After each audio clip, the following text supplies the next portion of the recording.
What is up, everyone? It is DJ Garcia, Raymond Garcia, and today I'm going to be breaking down the newest trailer for Avengers Infinity War.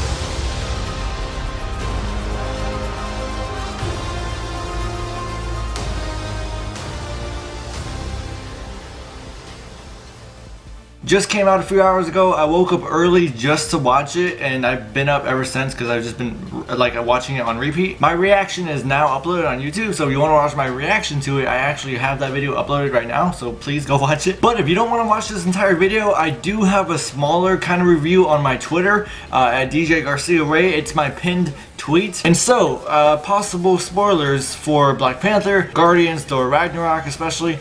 So yeah, if you have not seen those films, the past few films over the last year, probably not best for you to watch this if you do not want to be spoiled for those films. But the first thing I want to talk about is Gamora's voiceover at the beginning of the trailer, talking about how Thanos, his goal is to wipe out half of the universe. Oh, and real quick, possible spoilers for the movie itself, because there has been some information revealed from the directors, the people who made the movie, and they could be spoiler-y-ish, so if you don't want any of that. They're not like spoilers like people dying or anything, but they're like kind of little spoilers. Anyway, she says he wants to wipe out half of the universe, and that's kind of his goal ever since as long as she can remember. And also, that if he collects all 6 Infinity Stones, he can do it by snapping his fingers just like that. This is actually a reference to the actual, where is it? This is a reference to the Infinity Gauntlet, which is basically what this movie is, except the movie's called Infinity War.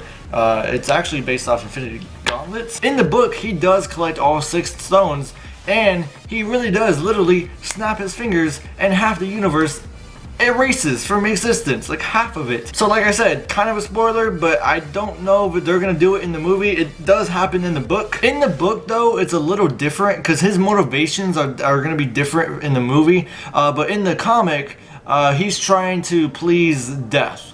And Mistress Death is an actual person, and Death is represented as a female, and Thanos is in love with Death. And so he tries to impress her, and he does it by, of course, he gets all the stones, he does the snap, and it happens. In the movie though, I don't think they're gonna have Mistress Death, because there has been information revealed over the last couple of weeks from the directors or whoever revealed it. They said Thanos, his home world of Titan, because see, Saturn, you know, the planet Saturn, it has a moon named Titan. That's where Thanos is from. That's where his whole family was that's where like his people lived on, the moon Titan. First off, in the comics, Thanos is the one who destroys his home world. Thanos leaves Titan, he collects serial killers from the universe, and then he comes back to his home of Titan and kills everyone, including his mother.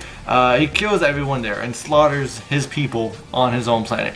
In the movies though, yeah, it's gonna be a little different. In the movie, he does live on Titan, but something happens that destroys the planet. Thanos could have prevented his planet from being destroyed, but he wasn't allowed to. I'm not exactly sure what that means. We'll have to find out in the movie. And his planet got destroyed, so Titan has been destroyed. So it's gonna make it a little bit more like they're trying to make Thanos this really good villain who's really evil, kind of like Killmonger in Black Panther. How he was a villain, but he was kind of understandable. I feel like they're trying to do that for Thanos. So because in the movie the planet Titan gets destroyed, he thinks that the universe is too big.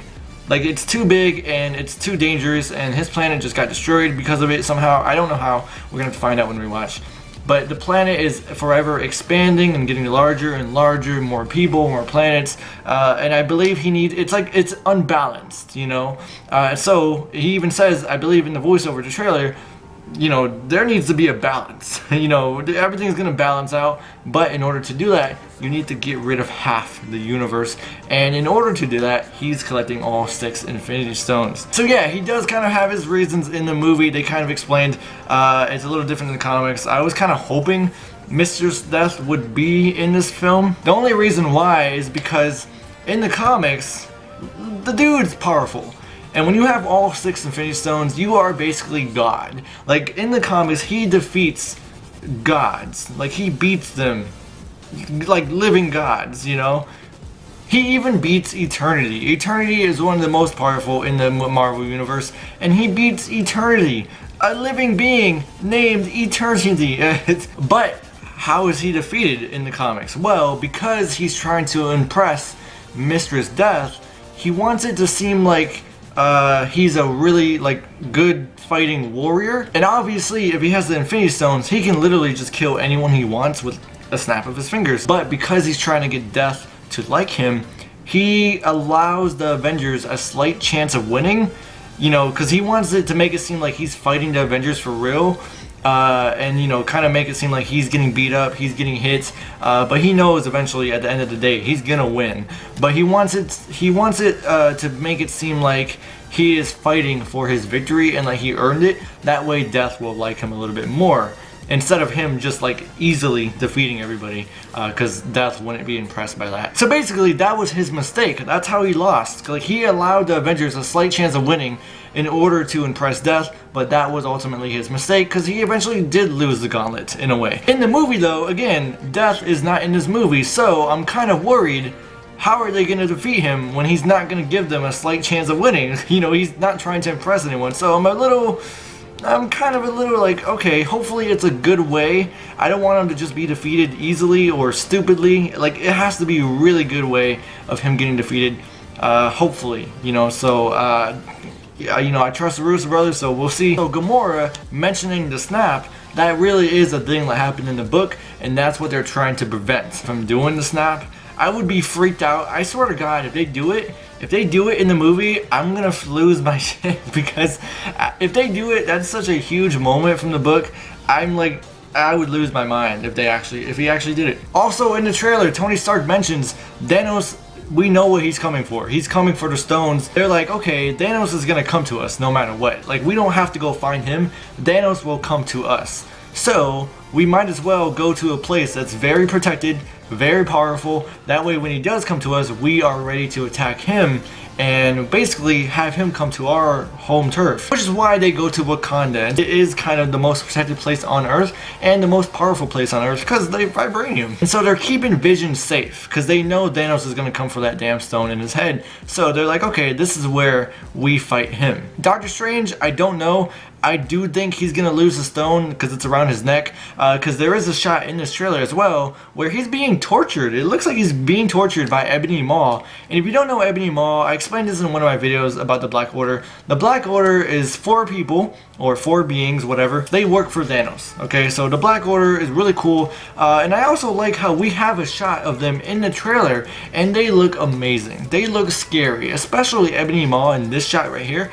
He looks terrifying, and like literally I saw it and it brings chills to me. Like, they make him look scary, and I like how they're not minions. They're not like minions or henchmen. All 4 of them look really nice, especially, again, Ebony Maw looks scary as hell. So Ebony Maw is basically torturing what looks like Doctor Strange in order to get the time stone, in order to give it to Thanos. Also, I wanted to talk about the intro real quick of the movie. If you guys watched Thor Ragnarok, you know at the very end Asgard is destroyed. So basically, Thor, the Asgardians, Loki, Heimdall, Valkyrie, Korg, they're all on this big old ship because they have no home anymore. They have nowhere to go. And at the end of the movie, they go, okay, well, let's go to Earth. Let's just go move there. And then in the post-credit scene of Thor Ragnarok, a giant, even bigger ship shows up, and it's they don't show who's in it, but we kind of know it's Thanos. And so I think in the beginning of this movie of the Avengers, they're going to continue that scene. There's a bigger ship that shows up, and I think the beginning of the movie of Avengers Infinity War, Thanos will climb on board to Thor's ship, and he's going to kill all the Asgardians, like every single one. I think Heimdall is gonna die. I don't know what happens to Valkyrie, but also he's on that ship because Loki has one of the stones, the cube Tesseract. We see it from the first trailer that he actually has it in his hand. In Thor Ragnarok, there is a quick moment where he looks at it. They don't show him taking it, but you know he took it. So basically, that's why Thanos is on that ship in the first place. And then we also see a shot of Thanos holding Thor's head and like crushing it. I do think this is also in the very beginning because, again, Thor's on that ship. He's gonna fight Thanos real quick because Thanos is killing everybody. And in order to get Loki to give up the cube, I think Thanos is gonna torture Thor by crushing his head. I think Loki is gonna have a change of heart. He actually has grown to love his brother Thor. He's gonna give up the cube. And then Thanos, being the most evil guy that he is, even though Loki gives up the cube to him, he takes the stone, he puts it in the glove. He has 2 stones now. You know, he has the power stone somehow. I don't think they're going to show that, but he does have it. We see in the trailer. Loki's going to give him the stone, and then Thanos, being the evil guy he is, he's gonna order one of the black members to kill him. So I think Loki's gonna die as well, and it's gonna really suck. Thanos is not forgiving. He does not give mercy. He doesn't care.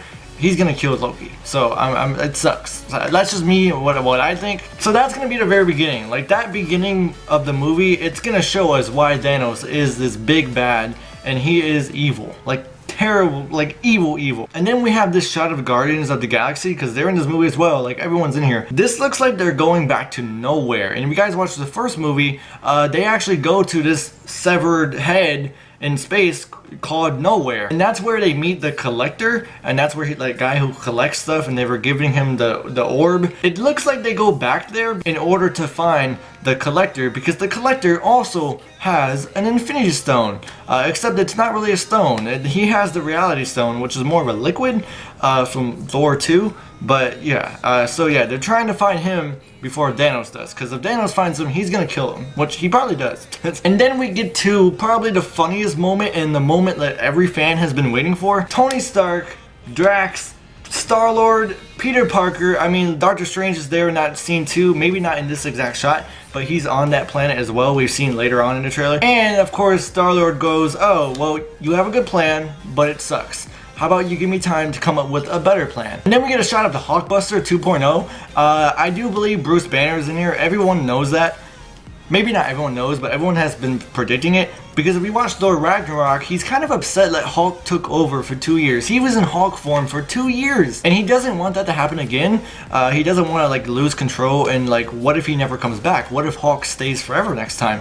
So he's not going to turn into the Hulk, but he still wants to fight. So Bruce Banner is going to put himself in the Hulkbuster and still be a part of the team. Although we do see in the first trailer that the Hulk is there anyway. So that leads me to believe, I think Bruce Banner is going to be in the Hulkbuster, and then he will turn into the Hulk. Like he'll burst out of it or something will happen that makes him angry. Maybe Natasha dies, maybe Black Widow dies, who knows, we will see, and then he becomes the Hulk. And then right here we see Thor, and this has been predicted for a long time. He makes a new weapon. Okay, there will be a scene where he creates that weapon. And then we get to the scene that a lot of people are talking about as well. We do get some flashback that has been revealed over the past couple weeks. The producers and directors, whoever, they have said that Thanos is going to get a lot of backstory in this movie, because they want Thanos to be the best villain they've ever had, not only because he is the biggest villain, but also they want people to understand him and really get to know him.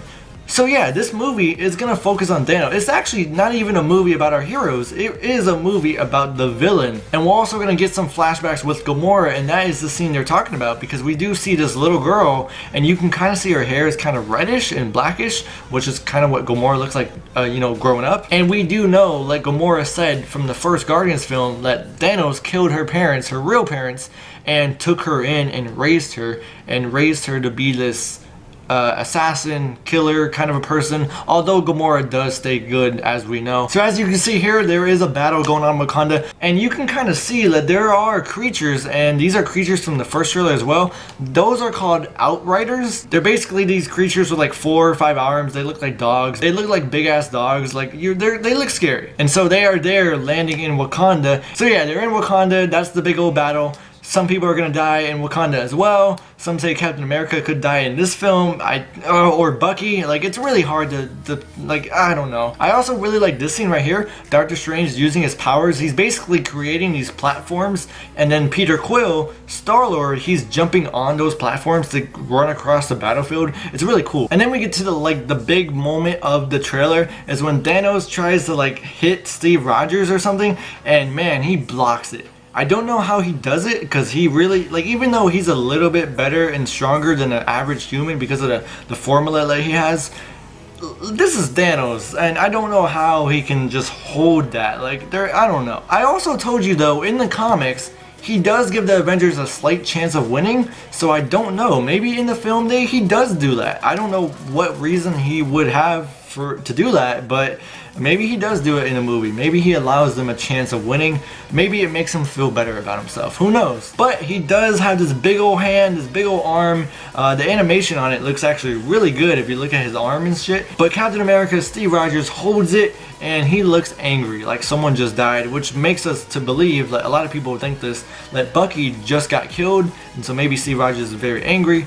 We have no idea. And we can see right here, like I said, there are 2 stones in here. The Power Stone, which was on Xandar from the first Guardians movie, which Thanos must have destroyed in order to get it. And also the Space Stone, which again is probably at the very beginning of the movie when Loki gives him the cube, because that is the Space Stone. Also, I like how he has the Power Stone first, because if you guys know, the Power Stone, if you're going to collect all 6 stones, the Power Stone is the first one to go to. So when you have 6 stones, one of those stones powers the others. So basically, if you have the Time Stone like he does right now and the Power Stone, the Time Stone is very useful, but with the Power Stone right next to it, the Power Stone powers the Time Stone and makes the Time Stone even more useful. And that's just one. What if you have all 6? Well, then the Power Stone powers the other 5 to become even more useful. So the Power Stone is probably the most important one. It's probably the first one you want to get if you're going to collect all 6. So yeah, I really like how he has that one first, because he knows that as well. So that's kind of my review and breakdown. This was the first one I did. I wish I did it for the first trailer, but here you go. Avengers Infinity War comes out April 27th. I will be in Michigan celebrating my birthday as well, April 24th. And also on April 27th is my mom's birthday as well as my sister's birthday. They were born on the same day, yes. And also that movie comes out. It's going to be so cool. I'm going to be doing a review, maybe with my family since I'll be there in Michigan. And also just, yeah, it's going to be insane. Thank you guys for watching. If you guys liked the video, please give it a like. It would really help me out. Comment down below. Let me know what you think about the Infinity War trailer number 2. And if you want to see more on my channel, please subscribe. And I'll see you in the next video. Goodbye.